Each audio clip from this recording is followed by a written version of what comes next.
Hola, ¿cómo está? Un placer volver a estar aquí al frente de este programa el día de hoy. En Catalejo, una mirada profunda hacia horizontes cercanos, que es coproducción del CUCSH, del Centro Universitario de Ciencias Sociales y Humanidades, con Canal 44. El día de hoy, abordaremos si el lenguaje tiene género. Ya saben, en compañía de los expertos especialistas de nuestro centro universitario, queremos discutir si es que el lenguaje puede discriminar, si a través de él se pueden reproducir estereotipos sexistas y obviamente observando entornos cercanos y prácticas cotidianas. Para ello nos acompaña en el día de hoy la doctora Patricia Córdoba Abundis, directora de la División de Estudios Históricos y Humanos de nuestro centro universitario. Gracias por acompañarnos, doctora. Hola, Almendra. Buenas noches. También la doctora Elizabeth Vivero Marín, ella es investigadora del Centro de Estudios de Género.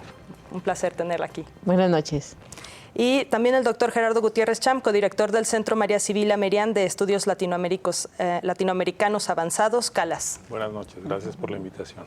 Gracias. Pues para dar inicio a esta emisión del día de hoy, quizá empezar por hacer esta diferencia entre género y sexo en el lenguaje, para referirnos a esta cuestión de lo que se llama lenguaje incluyente, inclusivo en cuanto al género o no sexista. ¿De qué estaríamos hablando cuando se pone esto sobre la mesa, esta cuestión a discutir? ¿Y por qué sería una conversación necesaria, doctora?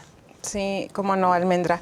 Bueno, primero hay que decir que el género gramatical es un fenómeno que no necesariamente dentro del sistema de la lengua está correlacionado con el sexo de los referentes o las cosas a las cuales se refiere la lengua. Es decir, el género gramatical dentro de lo que vienen a ser los sustantivos inanimados, por ejemplo, pensemos en la palabra papel, tiene un género masculino, pero no porque el referente aluda al sexo masculino del material.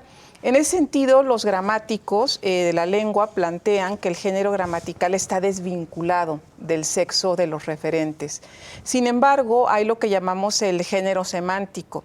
Y en el género semántico ya hay una alusión, ahora sí, a lo que vendría a ser la masculinidad o femineidad del objeto al cual se está haciendo referencia.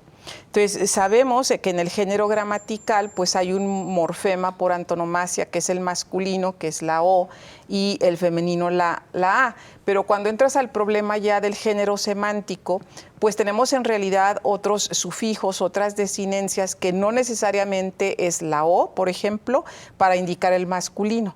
Pensemos en palabras como papa, masculino, versus papisa, femenino. Pensemos en la palabra abad versus abadesa, donde la terminación de ausencia de a o de o indica el masculino. Entonces, esta existencia de que haya morfemas diversos al o, indicando poeta, por ejemplo, poeta, poetisa, poeta masculino, poetisa femenino. Esta situación de que exista el género semántico a través de desinencias o terminaciones diferentes, pues es lo que hace que los gramáticos, que muchas veces se decantan por una posición prescriptiva, aleguen que pues son dos cosas muy distintas, el género gramatical con respecto al género propiamente sexual. Hay que decir también que en la actualidad, en lo que yo llamo una tercera ola feminista, la propuesta del lenguaje inclusivo es una propuesta que tiene que ver con el poder simbólico de los fonemas en particular, de los fonemas, y de tal manera que fonemas como el porque no tiene un nivel de morfema en la propuesta que hay, o grafías como la X o la arroba, se han convertido en símbolos de colectivos o de un colectivo en específico, que es el de las feministas. Entonces ahí ya es la dimensión simbólica del lenguaje, donde no podemos usar criterios gramaticales para valorar su uso o desuso, ¿no? Entonces, ¿cuál es la posición de cada uno de nosotros? ¿Qué es lo que recomendamos en mi caso como filóloga, verdad? Pues es algo de lo cual creo que vamos a estar hablando el día de hoy. Excelente. Doctora, ¿qué nos puede decir justamente sobre esto que apunta la doctora Patricia, sobre el papel del feminismo en impulsar estas modificaciones en el lenguaje?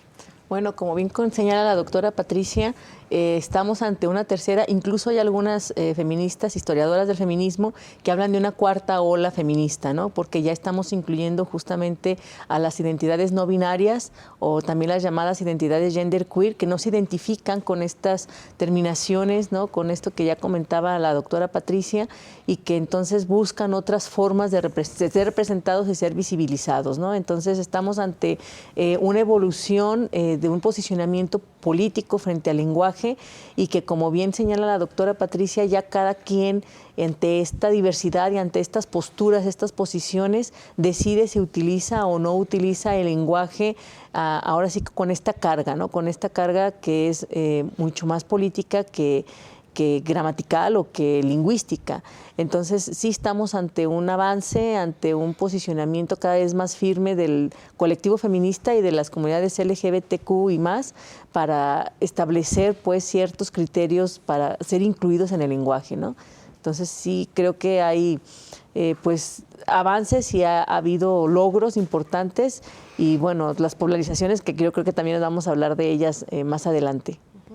¿Por qué considera que es importante discutir esto, doctor? Bueno, indudablemente es un tema que ya está ahí, ¿no? Independientemente de nuestras posiciones, es un tema que ha generado mucha polémica, mucha polarización. Yo quisiera enfatizar un poco más el hecho de que, bueno, la lengua tiene un periodo de decantación muy largo. La lengua que hablamos, pues tiene tiene miles de años, y lo sorprendente es que básicamente la estructura se mantiene. Entonces, ante un cambio social, un cambio político, puede haber incidencia en la lengua, ¿no? Mi reflexión iría más en el tono de cuáles serían las consecuencias de ese cambio o qué es lo que se intenta cambiar, ¿no?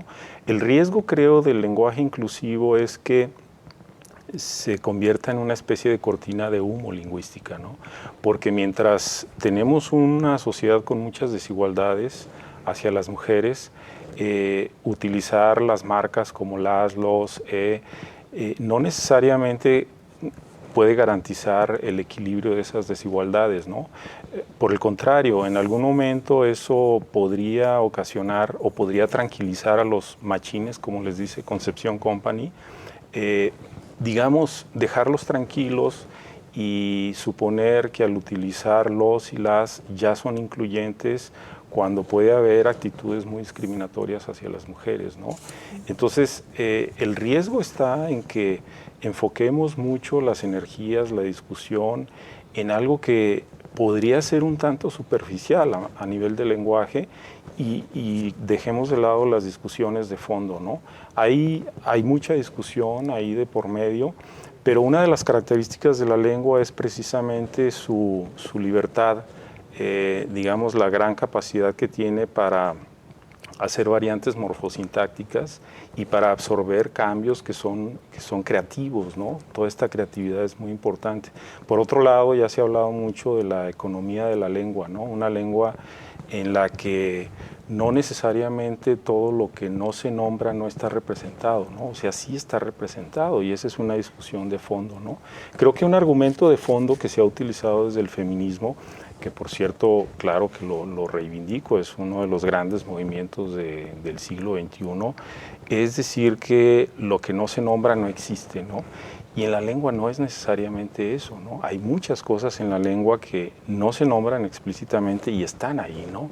Si tuviéramos que nombrar todo sería caótico hablar, no nos entenderíamos, ¿no? La lengua funciona en buena medida porque muchas cosas las aludimos, las imaginamos, ¿no?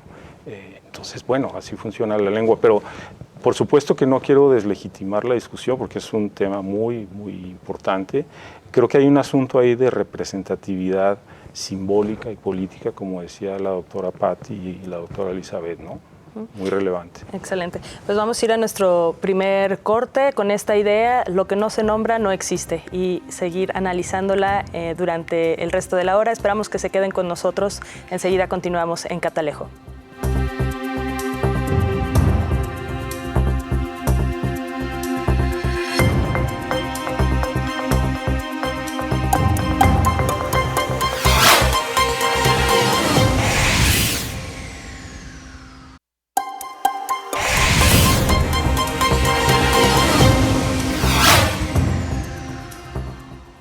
Gracias por acompañarnos. Bueno, estamos de regreso en esta interesante temática sobre el lenguaje incluyente, acerca si el lenguaje por sí mismo puede ser sexista y discriminar.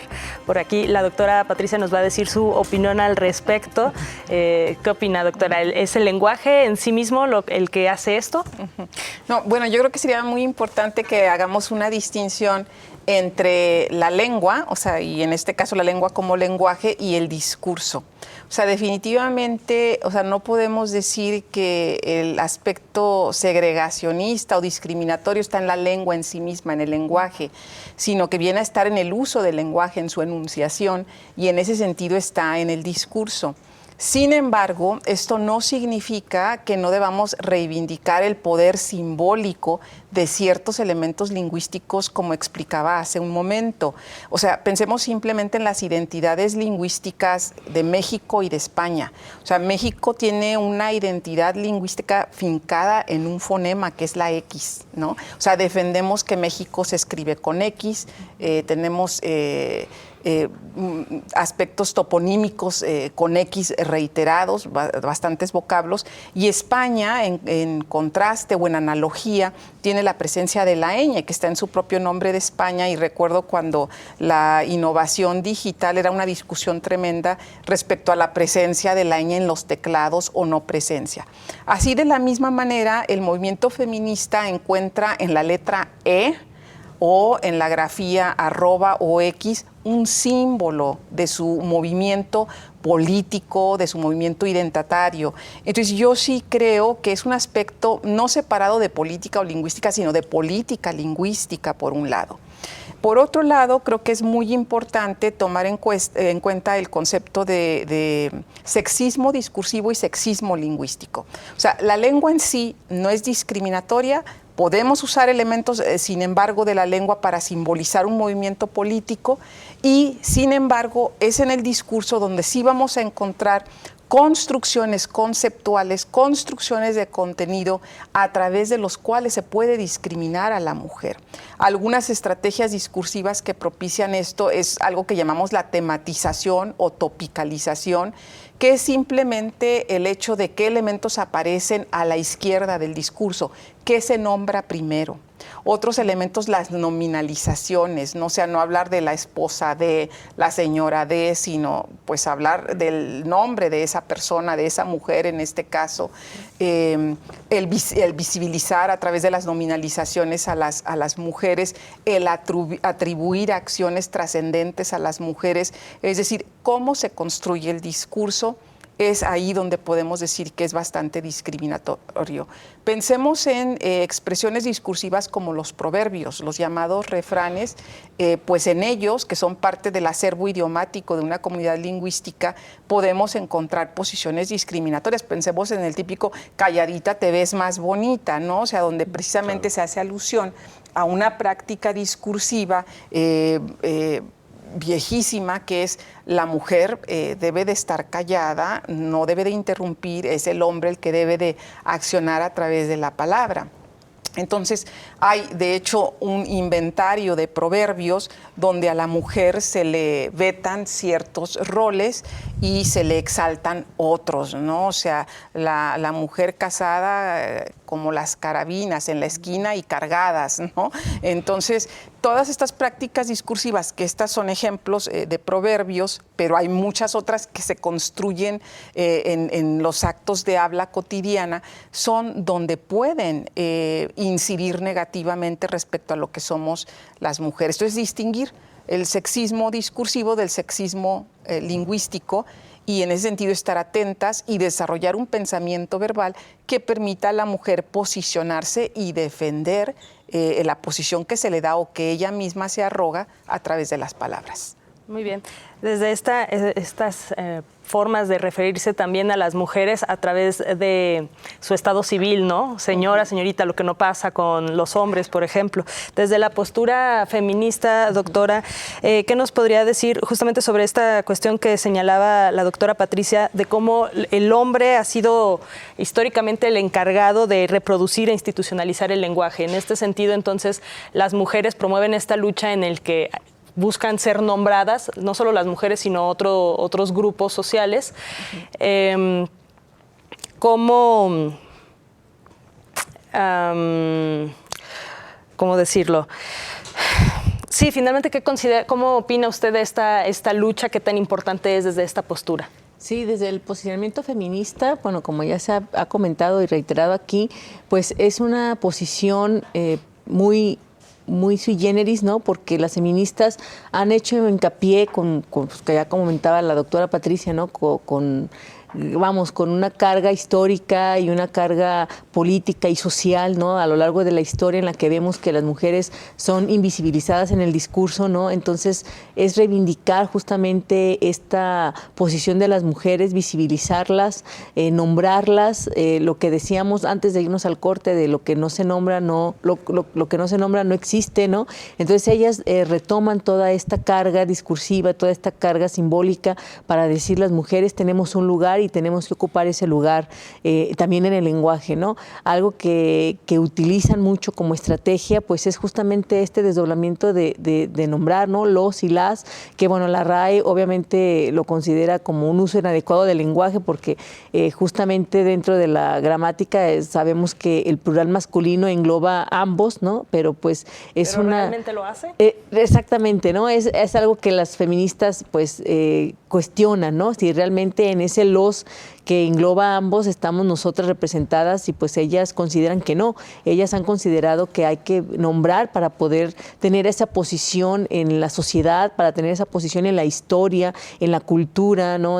Pues en los grandes avances tecnológicos y científicos y demás de la sociedad, porque si no estamos nombradas, pues no existimos para el discurso, no existimos para la historia, ¿no? Entonces, desde el feminismo se lucha pues por hacer visible esto, como las estrategias que ya señala la doctora Patti, ¿no? O también con estos desdoblamientos, o con en otras lenguas que se utiliza también, porque no es privativo del español, sino que existen estas discusiones también en otras lenguas que a lo mejor podemos considerarlas como no tan sexistas como en un alemán, por ejemplo, ¿no? El alemán, que también está haciendo sus reivindicaciones, las feministas también están haciendo una serie de acciones en el lenguaje, o en el inglés, o en otras lenguas, ¿no? En francés, en catalán, en fin, ¿no? Es un movimiento a nivel mundial en donde desde diferentes perspectivas y desde diferentes posturas se trata de visibilizar y de hacer ahora sí que presentes a las mujeres en los diferentes ámbitos, y bueno, una herramienta, por supuesto, de acción es el lenguaje, ¿no? Entonces, aunque bueno, ya se señalaba que no es exactamente lo mismo el sexismo lingüístico que el sexismo del discurso, ciertamente es una herramienta y es un arma política que permite a las mujeres incorporarse de una mejor manera en todas las discusiones y en todos los ámbitos, ¿no? Claro, pensemos en este triunfo, además reciente, de que las profesiones puedan ser referidas en clave de género, ¿no? O sea, Así en hablar es. de historiador o historiadora, claro. Doctor o doctora, ¿no? Que además, si pensamos que luego esto se producen documentos donde queda registrado doctor, claro que a la larga, cuando alguien vaya a hacer como la historia de algo, pues van a aparecer las mujeres invisibilizadas, ¿no?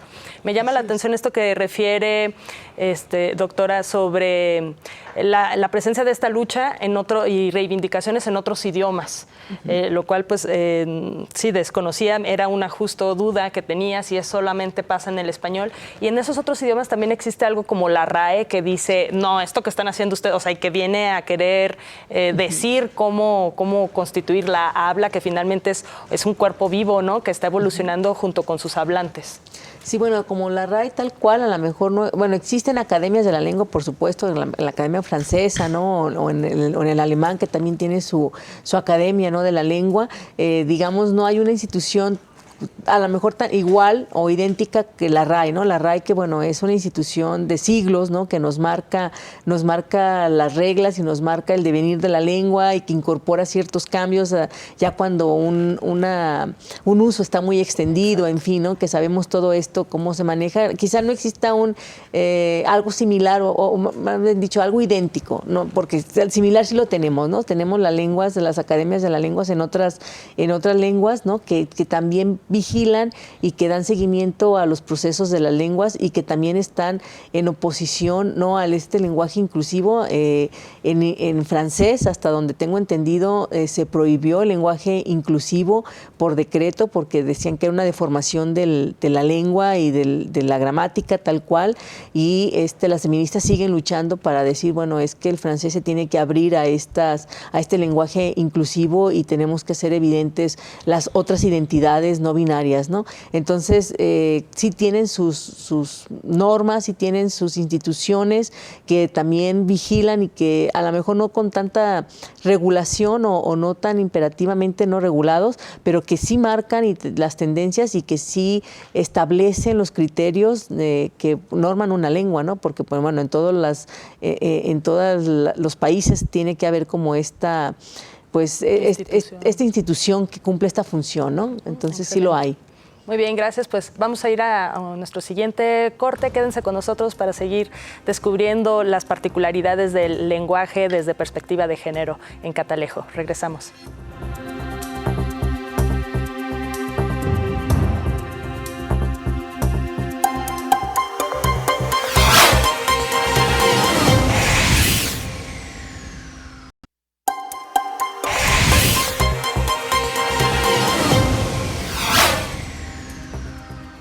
Bueno, estamos de regreso, nos quedamos hablando con el doctor Gerardo Gutiérrez Cham.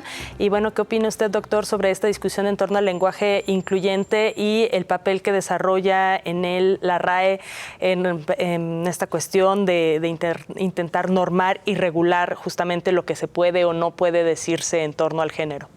Sí, aquí habría que pensar quién tiene la lengua, ¿no? O dónde está la lengua. En realidad los hablantes somos los dueños de la lengua, ¿no?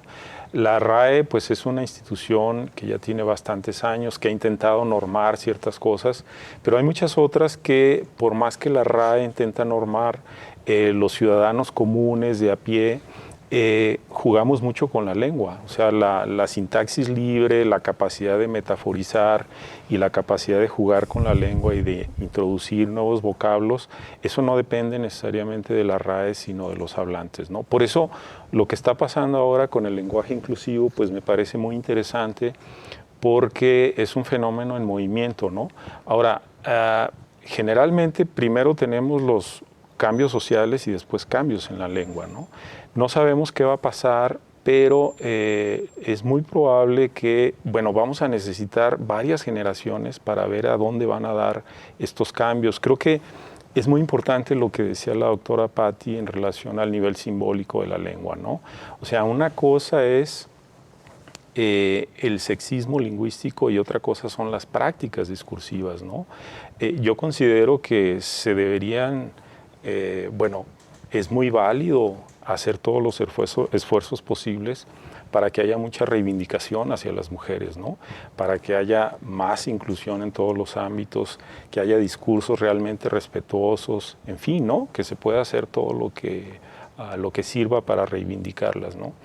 Y el caso del eczema es muy interesante porque probablemente estamos ante un fenómeno de diglosia, ¿no? Es decir, se va a formar como una capa lingüística en la que en ciertos sectores las personas vamos a hacer cierto esfuerzo por mostrarnos como inclusivos, etcétera, pero ya en otros ámbitos no necesariamente vamos a utilizar el lenguaje inclusivo porque no es tan funcional, ¿no? Es decir, cuando escribimos un texto más largo, cuando hablamos informalmente, etcétera, ¿no? Ahora, eso corre el riesgo de funcionar un poco como un traje de etiqueta, ¿no? Te lo pones o lo usas para que los demás sientan que realmente eres inclusivo, que cumples con las formas y para, digamos, salir bien librado de toda esta tensión y presión social que se está generando. O sea, creo que lo sentimos cuando enviamos un correo, cuando hablamos con los estudiantes, hay mucha vigilancia y entonces, bueno, eso puede ser positivo por un lado, pero por otro lado se puede generar un desnivel. No sé, yo realmente no sé qué va a pasar, ¿no? Y creo que mi deber no sería decir cómo deberíamos comportarnos ante eso, sino más bien observar un fenómeno que ciertamente es muy complejo y está en constante movimiento, ¿no? Pero sí veo, digamos, un riesgo, digamos, de de dirigir la discusión hacia algo que podría ser un tanto superficial, ¿no? Sí. Excelente. Doctora Patti, pues no sé, me quedé pensando en esta cuestión de las diferencias, ¿no?, entre lo gramático y lo discursivo, pero me pregunto si finalmente a largo plazo una modificación de lo gramático no podría llevar a tener más conciencia y modificar también lo discursivo, ¿no? Finalmente estas nuevas generaciones que son, creo, las que están como empujando la cuestión de considerar el género, la identidad para referirse a ellas, y que a lo mejor andan con más cuidado sobre primero preguntar y no asumir que el sexo femenino, una persona de sexo femenino hay que referirse a ella como en A o en ella, ¿no? ¿Qué opina? O sea, ¿no nos haría más conscientes el estar reparando en estas cuestiones sobre justamente la discriminación que puede haber en el discurso? Bueno, varias cosas. Quería aludir también a algunos de los planteamientos que hacía el doctor Gerardo, pero antes de contestar a lo que tú estás planteando, pienso que por un lado la revolución que debemos de hacer respecto a la inclusión de la mujer debe de ser ante todo una revolución de valores y de pensamiento.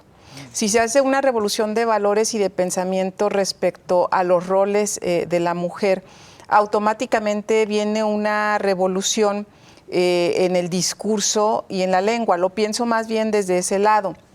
Sí, efectivamente, si luchamos por la incorporación del o de cuidar siempre usar nominaciones colectivas, ¿verdad? De decir el pueblo mexicano, la población mexicana en lugar del pueblo mexicano para que suene más lo femenino, sí puede pasar, pero definitivamente es más en una dimensión filosófica, en una dimensión cultural donde se puede revolucionar las actitudes y la valoración de la mujer. Eso por un lado. Por otro lado, el doctor decía, hay que pensar o contemplar quién tiene la lengua. Y sí, efectivamente, o sea, la lengua, como dice el lingüista Eugenio Coseriu, es por y para los hablantes y no por y para los lingüistas, ¿no? Ese es un planteamiento muy importante.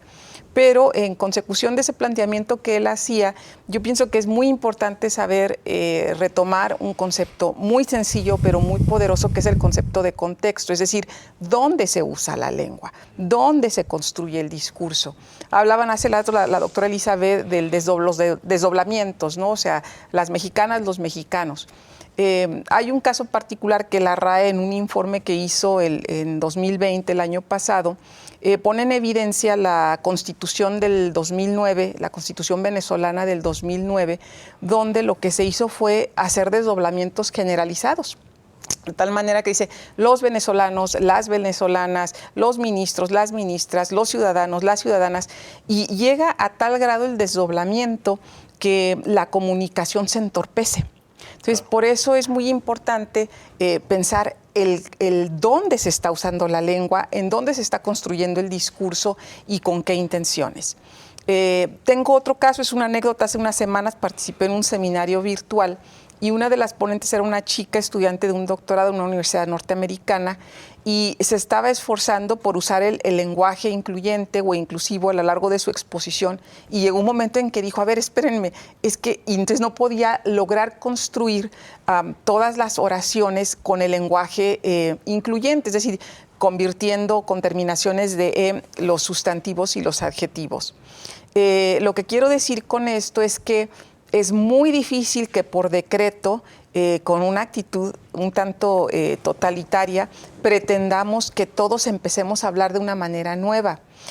Sin embargo, lo que sí podemos hacer, pero con una educación paulatina, usando las humanidades y la cultura para cambiar estas posturas, es cambiar las valoraciones con respecto a la mujer. Y esto no significa que yo niegue el lenguaje inclusivo. De hecho, creo que se debe de hacer ese uso simbólico de la del todes. O sea, podemos estar hablando, teniendo un discurso, incluso presentar una revista y en una introducción usar empáticamente el todes, a veces con itálicas, a veces sin itálicas, para dar ese valor político a esta dimensión simbólica del lenguaje. Entonces, creo que no debemos de olvidar dónde vas a usar el lenguaje. Yo les diría a los que proponen el lenguaje inclusivo a rajatabla que recuerden que pues en una constitución, no, con la experiencia que tenemos de Venezuela, no va a ser lo mejor en ciertos textos institucionales, pero en otros escenarios, por supuesto, que es necesario para visibilizar a estos movimientos políticos feministas. Muy bien. Doctora Elizabeth, ¿qué nos puede decir al respecto? ¿Existen entonces lugares donde es más importante la incorporación de este lenguaje incluyente o más posible nada más? Sí, bueno, en ese sentido estoy de acuerdo con la doctora Patti, ¿no? En el caso de que, bueno, quizás no en todos los documentos, o más bien dicho, no en todas las circunstancias se va a poder hacer uso del lenguaje inclusivo tal cual, ¿no? Que hay que cuidar las formas, hay que cuidar justamente esto que ya señalaba, ¿no? El que se entorpece la comunicación, que eso creo que es algo que sí se tiene que tener mucho cuidado, ¿no? Pero ciertamente hay manuales, la ONU ha hecho manuales, ONU Mujeres también, ONU México también ha hecho manuales, ¿no? En donde tratan de poner este lenguaje inclusivo en los documentos oficiales, en los documentos que habitualmente se utilizan en las comunicaciones, tanto de oficios como de cuestiones ya más formales, como en reglamentos o en leyes, ¿no? Y entonces hay ciertos lineamientos, hay ciertas ahora sí que sugerencias, porque bueno, de todo esto también se maneja mucho a nivel de una sugerencia, no es tanto una imposición, sino que se sugiere, ¿no? Estos cambios, se sugiere apelar a estos pronombres o a estos sustantivos o a estos adjetivos, ¿no? Que puedan ser más globales, ¿no? Utilizar el alumnado por los alumnos o las alumnas, o el profesorado en lugar de utilizar las profesoras y los profesores, para justamente evitar, digamos, estas confusiones o estos entorpecimientos en la lengua. Entonces creo que estos manuales nos pueden servir de guía para justamente darnos una idea de cómo podemos utilizar el lenguaje inclusivo en todos los documentos, ¿no? O por lo menos en aquellos documentos que lo permitan, porque ahorita estoy pensando, por ejemplo, en la literatura. Creo que en la literatura que se escribe, que se publica actualmente, al menos que sea un posicionamiento, como decía hace unos momentos, muy político, rara vez vamos a ver un lenguaje inclusivo, porque pues en la literatura lo que se trata sería la narrativa. Exactamente, ¿no? Entonces, y estorbaría en cierta forma claro. la belleza del lenguaje, etcétera, ¿no?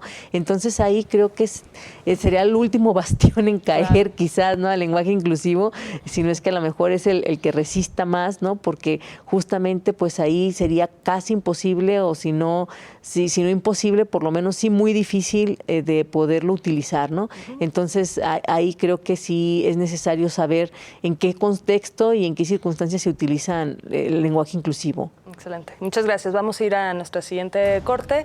Bueno, quédense con nosotros. Les recordamos que esto es Catalejo, coproducción del Centro Universitario de Ciencias Sociales y Humanidades con Canal 44. Una mirada profunda hacia horizontes cercanos el día de hoy, observando nuestras prácticas lingüísticas sexistas y de género. Regresamos.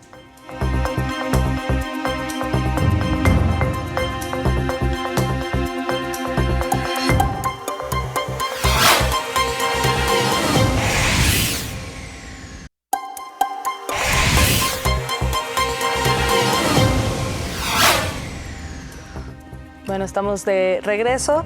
Les recordamos el tema del día de hoy, lenguaje inclusivo. Pues estábamos justo antes del corte, la doctora Elizabeth Viveros nos comentaba acerca de cómo cada vez en más instituciones se incorporan manuales para el personal para poder hablar de manera inclusiva. Entonces, y se equipara muchas veces esta cuestión de incorporar el lenguaje inclusivo también con obtener la paridad, ¿no? Entonces, por ejemplo, en días recientes se incorporó una reforma a la Ley del Servicio Exterior donde se decía que bueno, se incorporaba este lenguaje inclusivo y también esta cuestión de se iba a luchar por que haya la misma representatividad de mujeres en los puestos. Sin embargo, esto también ha generado con frecuencia malestar entre el género masculino entre los hombres, que consideran que pierden oportunidades al cumplirse como una cuota de género, ¿no? ¿Qué opinan de esta cuestión, de este tipo de reformas y cómo van de la mano la cuestión del lenguaje inclusivo y lo de la paridad? Porque aquí me recuerda lo que el doctor Gerardo Gutiérrez refería sobre que puede ser una cortina de humo, que finalmente no necesariamente se consigue una mejora, ¿no?, en la representación de las mujeres a través del lenguaje inclusivo. Así es. Bueno, tocas un aspecto que no tiene que ver directamente con mi especialidad, la cuestión de la paridad, pero nos estás planteando el problema. Definitivamente para mí como mujer, saber que puedo gozar de una posición, de un desempeño laboral a partir de una cuota, o sea, por representar a este 50% de la población humana, no sería motivo de orgullo. O sea, creo que no es la mejor manera de ganar posiciones. Sin embargo, existe el argumento que es una manera de dar posición inicial al gremio femenino, ¿no? Y en ese sentido, pues es rescatable, diría yo. Y bueno, respecto al lenguaje inclusivo, pues creo que lo hemos dicho aquí, no es suficiente para reivindicar a la mujer en sus distintos roles sociales. Yo extendería la discusión en ese sentido a lo que tiene que ver con la construcción de los contenidos, específicamente del tratamiento de temas. ¿Y qué temas? Pues el tema del patriarcado, el tema de los feminicidios, el tema del hostigamiento en las calles o el hostigamiento laboral hacia las mujeres. Nosotros podemos apreciar cómo, por ejemplo, en el aspecto literario, hay una serie de obras literarias que se han publicado en estos últimos 2 años, donde hay una reivindicación de estos fenómenos. Por ejemplo, el último libro de Cristina Rivera Garza, El implacable verano de Liliana, que no es una novela, sino es un testimonio sobre el feminicidio de su hermana, pues es un texto donde a ella le sirve para poner como bandera que estimula los nudos de las acciones que van pasando allí, el patriarcado, ¿no? Porque, y como ella misma explica y otras feministas, ella no pudo escribir o describir ese feminicidio que sucedió hace más de 30 años porque simplemente la palabra feminicidio no existía, ¿no? Y a partir de que existe es posible pues recuperar ese fenómeno pues como una afrenta, ¿no?, al sexo de la víctima, en este caso de su hermana, ¿no?, Liliana. Entonces, en ese sentido, pues es lo que yo te puedo decir respecto a las condiciones de rescate de paridad, de rescate del lenguaje inclusivo. La paridad en ese sentido sería analógica al lenguaje inclusivo en el sentido de que es simbólica, ¿no? Es un acto simbólico.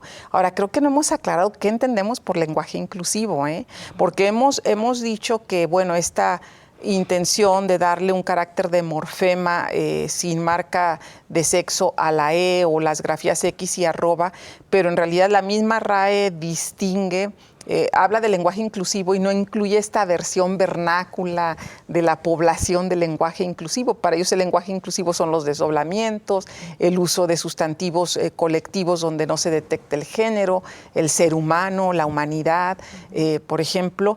Entonces, desde ahí también tenemos que ponernos de acuerdo, o sea, ¿qué entendemos por lenguaje inclusivo? Doctora Elizabeth, desde el feminismo, entonces, ¿qué se entiende por lenguaje inclusivo?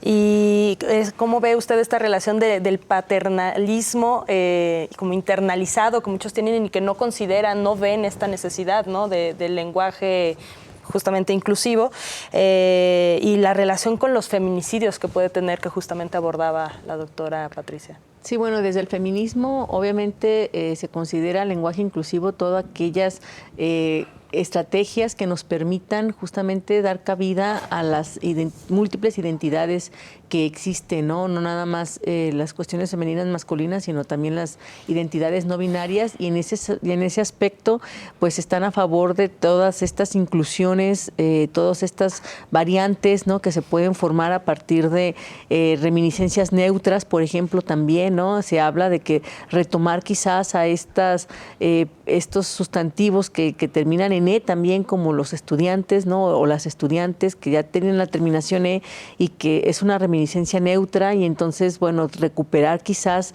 estas terminaciones que nos permitieran abrir más, ¿no? a las identidades no binarias, ¿no? Lo que comentaba ya la doctora Patricia en torno a estas acciones, ¿no? de discriminación positiva, como se les nombra, ¿no? Es justamente abrir a las mujeres la posibilidad de llegar a la igualdad, ¿no? Se habló durante muchos años de la equidad, ahora se retoma el término, o desde hace unos años se retoma el término de igualdad, porque bueno, la equidad siempre va a estar o va a tener este matiz de algo desigual, ¿no? O algo que está en desventaja. Entonces, con el término de igualdad se trata de reivindicar justamente todos los derechos y todas las posiciones que las mujeres han perdido o que no se les ha permitido acceder, ¿no? Por culpa del patriarcado y por culpa del machismo tan recalcitrante que existen en sociedades, bueno, como la nuestra, ¿no? Y que obviamente, ciertamente no un lenguaje inclusivo ciertamente quizás no nos vaya a permitir terminar con fenómenos tan aberrantes como el feminicidio, pero nos ayudan a reflexionar y a visibilizar y a hacer patente que existen estas discriminaciones y que con el lenguaje se puede llegar a ser discriminador, ¿no? O discriminadora. Entonces, creo que si bien es cierto que necesitamos una transformación de fondo en los valores, en las posturas, en la cultura a nivel social, a nivel filosófico, a nivel humano en general, ¿no? Ciertamente el utilizar el lenguaje inclusivo nos permite tomar como una herramienta más para poder llegar a la igualdad, ¿no? Para poder llegar a las cuestiones igualitarias, que es lo que finalmente el feminismo, o los feminismos, como tenemos que más apropiadamente referirnos a ellos, ¿no? Los feminismos luchan, ¿no? O han luchado durante muchas décadas. Muchas gracias, doctora. Vamos a ir a nuestro último corte. Quédense con nosotros para apuntar hacia las conclusiones en este tema. Regresamos.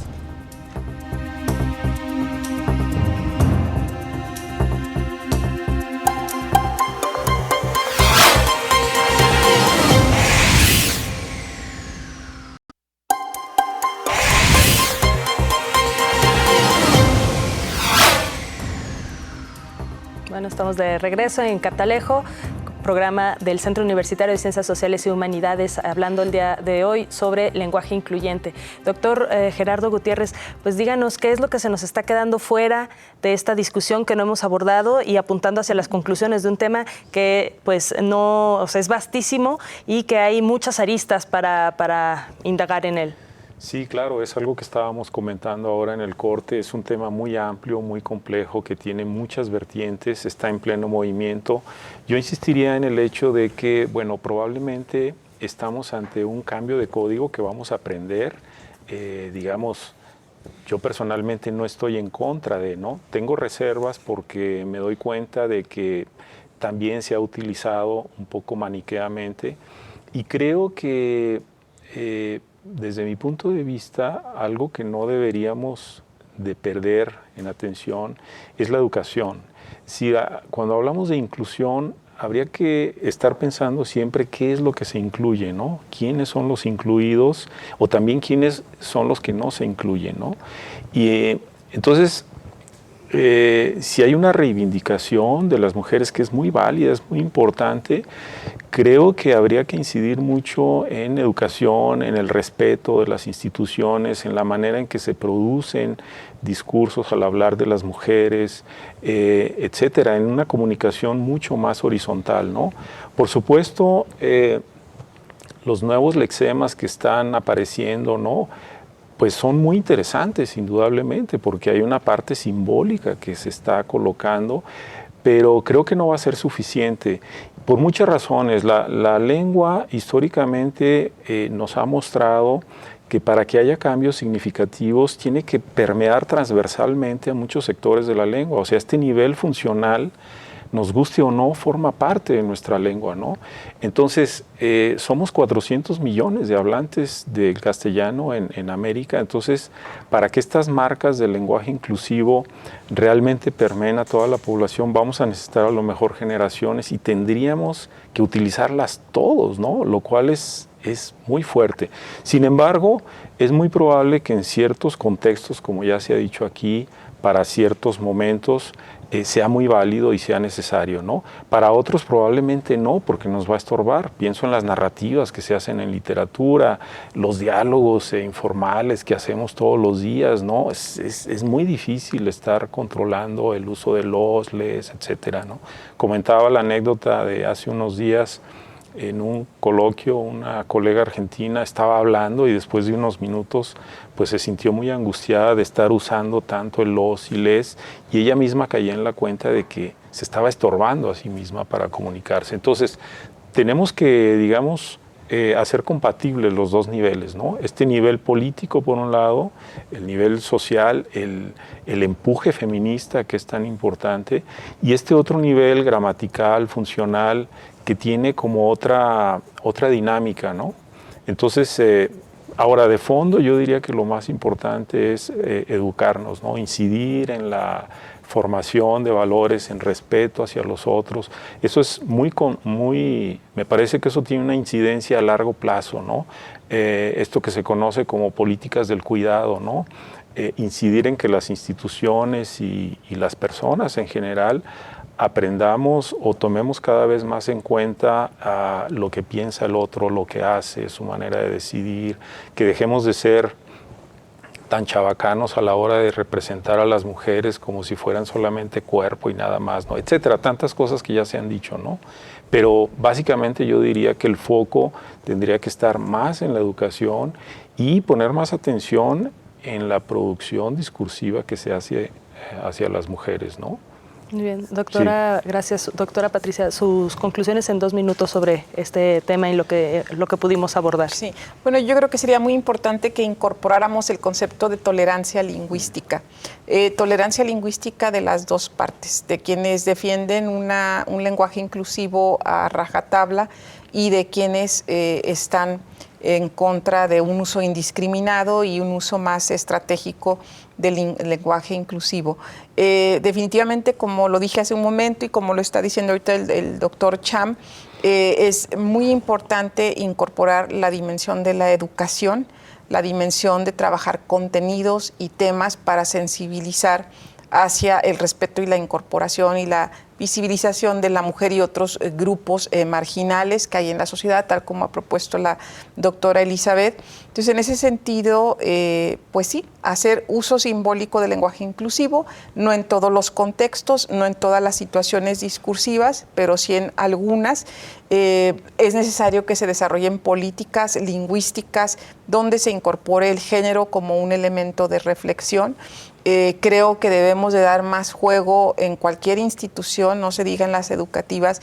Tendría que haber un comité de política lingüística donde se decidan las medidas a tomar. Nuestro rector tomó una medida muy importante que fue precisamente incorporar la distinción, ahora sí, que de género gramatical y de género semántico en los títulos, ¿no? Ahora ya hay también licenciadas en historia, por ejemplo, no solo licenciados en historia, y son actos simbólicos que sí marcan la diferencia en la proyección de las instituciones.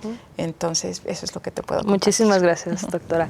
Doctora Elizabeth, sus conclusiones sobre este tema en 2 minutos. Pues ciertamente que un cambio permanezca y que pueda ahora sí que atravesar todos los registros de la lengua y fructificar, pues va a tardar muchos años, ¿no? Décadas, quizás siglos, no sé, pero empezar con lo que a nosotros nos corresponde creo que es el primer paso, ¿no? Entonces, ciertamente, nada más hablar en lenguaje inclusivo no cambia las cosas, tenemos que hacer todo un cambio y una transformación como ya se ha referido aquí varias veces, ¿no? Pero dar este paso, utilizar el lenguaje como una herramienta también de reivindicación, creo que es importante y creo que nos ayuda a pensar las cosas de otra manera, ¿no? Entonces, creo que es bueno utilizarlo con sus aseveraciones y con todo lo que aquí ya se ha planteado, pero que sí nos permite dimensionar las cosas de una manera diferente. Excelente.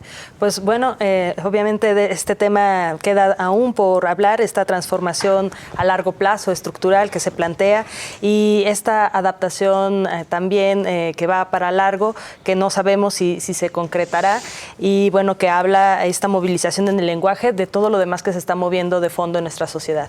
Pues en esta emisión hemos llegado al fin de la discusión, aunque no al fin de este tema. Esperamos que nos acompañen en una próxima emisión de Catalejo. Mi nombre es Almendra Orozco y pues nos veremos en la próxima. Muchas gracias, doctor Gerardo, doctora Patricia, doctora Elizabeth. Hasta la próxima.